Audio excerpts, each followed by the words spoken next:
Assalamualaikum warahmatullahi wabarakatuh. Selamat pagi Indonesia.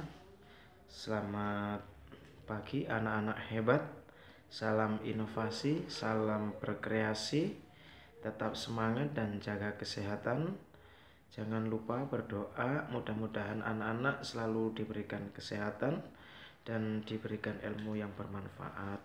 Sebelum kita lanjutkan, kita awali pembelajaran pagi hari ini dengan membaca basmalah bersama. Bismillahirrohmanirrohim. Nah, kemudian anak-anak, minggu lalu Pak Mual sudah sampaikan mengenai tata cara sujud syukur. Untuk kali ini Pak Mual akan menjelaskan mengenai tata cara sujud tilawah. Nah, ada tujuan pembelajaran yang akan dicapai dalam pembelajaran kali ini. Yang pertama adalah setelah mengikuti pembelajaran ini, anak-anak mampu menjelaskan, mengidentifikasi, dan menganalisis tata cara atau ketentuan sujud tilawah.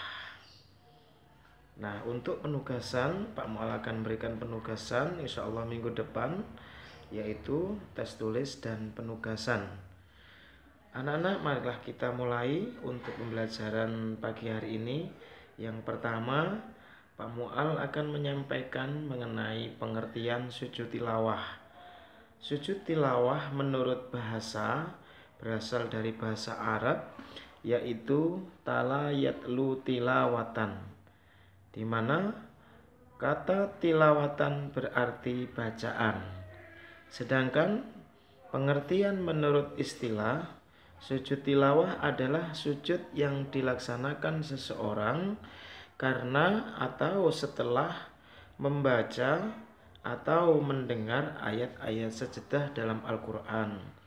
Jadi di dalam Al-Quran itu terdapat beberapa ayat-ayat sajadah yang seseorang ketika membacanya atau mendengarkan maka disunahkan untuk melakukan sujud tilawah.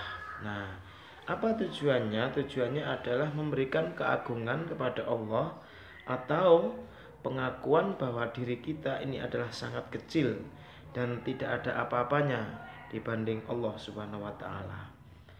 Nah, berikutnya Pak Mual akan sampaikan sujud hukum daripada sujud tilawah itu adalah sunnah. Artinya siapa yang mau melakukan maka mendapat pahala, jika tidak melakukan maka hukumnya tidak apa-apa.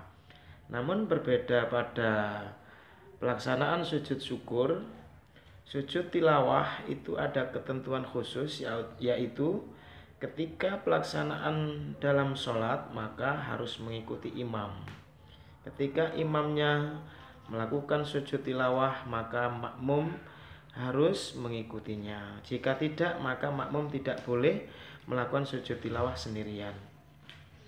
Syarat-syarat sujud tilawah itu ada 4. Yang pertama, suci dari hadas najis baik badan, pakaian maupun tempat. Jadi untuk syarat sujud tilawah itu yang pertama harus suci baik badan, pakaian maupun tempat. Yang kedua, syaratnya harus menutup aurat. Yang ketiga adalah menghadap ke arah kiblat. Yang terakhir, setelah mendengar atau membaca ayat-ayat sajadah. Kemudian anak-anak, untuk rukun sujud tilawah yang pertama adalah niat. Niat dilakukan dalam hati. Yang kedua takbiratul ikhram, membaca takbir. Yang ketiga adalah sujud dengan membaca doa sujud. Yang keempat, duduk setelah melakukan sujud, kemudian melakukan salam. Nah, yang pertama niat melakukan sujud tilawah. Lafal niatnya adalah nawaitu sujud tilawati sunnatan lillahi ta'ala. Nah, itu adalah niat. Artinya saya berniat untuk melakukan sujud tilawah, hukumnya sunnah karena Allah Subhanahu wa taala. Bacaan dalam sujud tilawah ketika seorang melakukan sujud, maka dalam sujud itu ada bacaan sujud tilawah, yaitu sajada wajhiya lilladzi khalaqahu wa sawwarahu wa saqqa sam'ahu wa basarahu bihaulihi wa quwwatihi fatabarakallahu ahsanul khaliqin. Itu adalah bacaan dalam sujud tilawah. Kemudian sebab-sebab seseorang melakukan sujud tilawah itu ada dua. Satu, karena seseorang itu membaca ayat-ayat sajadah. Kemudian yang kedua adalah karena mendengar orang lain membaca ayat-ayat sajadah. Contoh ayat-ayat sajadah di dalam Al-Quran ada 15 contoh ayat yang ada di dalam Al-Quran. Yang pertama dalam surat Al-A'raf ayat 206 yang berbunyi, innalladzina inda rabbaka la yastakbiruna an ibadatihi wa yusabbihunahu wa lahu yasjudun walillahi yasjudu ma fis samawati wal ard tau'an wa karha wa dhilaluhum bil udhuwi wal asal.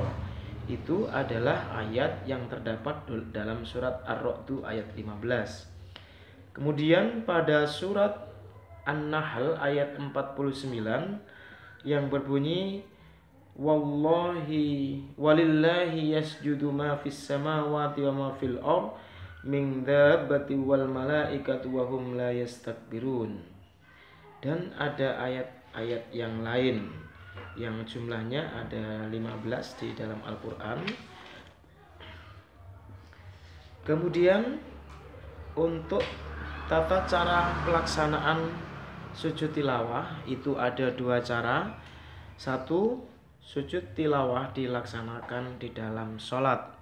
Nah, untuk pelaksanaan sujud tilawah dalam sholat itu harus mengikuti imam.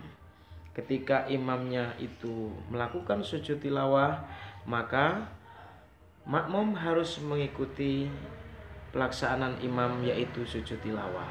Namun ketika imam tidak melakukan sujud tilawah, maka makmum tidak boleh melakukan sujud tilawah secara sendirian. Nah, kalau sholat sendirian, maka anak-anak bisa melakukan atau tidak melakukan sujud tilawah ketika membaca ayat-ayat sajadah. Yang kedua, sujud tilawah dilaksanakan di luar sholat. Nah, ketika ada orang lain membaca, kemudian anak-anak mendengar, maka anak-anak disunahkan untuk menunjukkan keagungan Allah dengan cara melaksanakan sujud tilawah.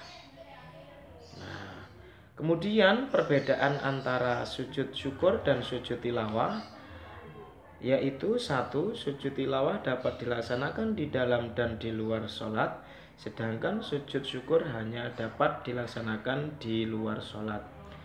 Yang kedua, sujud tilawah dilakukan karena membaca atau mendengar ayat-ayat sajadah, sedangkan sujud syukur dilakukan karena mendapat kenikmatan atau terhindar dari bahaya yang mengancam jiwa. Kemudian untuk persamaan antara sujud syukur dan sujud tilawah adalah satu, sujudnya sama-sama satu kali. Baik sujud syukur atau sujud tilawah dilaksanakan dengan cara sujud satu kali. Hukumnya antara sujud tilawah dan sujud syukur sama-sama sunnah. Yang ketiga, bisa dilakukan di waktu-waktu yang dilarang sholat. Yang keempat, tidak disyaratkan berwudu terlebih dahulu. Itulah anak-anak materi tentang sujud tilawah yang Pak Mual sampaikan. Kesimpulannya adalah anak-anak untuk melaksanakan sujud tilawah itu anak-anak bisa melakukan di dalam sholat atau di luar sholat, asalkan tempatnya suci, baik badan, tempat maupun pakaian anak-anak. Untuk itu silakan anak-anak coba praktekkan ketika membaca Al-Quran dan pas bertepatan dengan membaca ayat-ayat sajadah, silakan anak melaksanakan sujud tilawah. Itu anak-anak yang bisa Pak Mual sampaikan. Untuk minggu depan Pak Mual akan lanjutkan dengan pelaksanaan sujud sahwi. Silakan anak-anak pelajari di rumah, baca buku-buku literatur, buku paket, atau bisa googling di internet atau di Google. Terima kasih anak-anak, kita tutup dengan bacaan hamdalah. Alhamdulillahirabbil alamin. Saya akhiri. Assalamualaikum warahmatullahi wabarakatuh.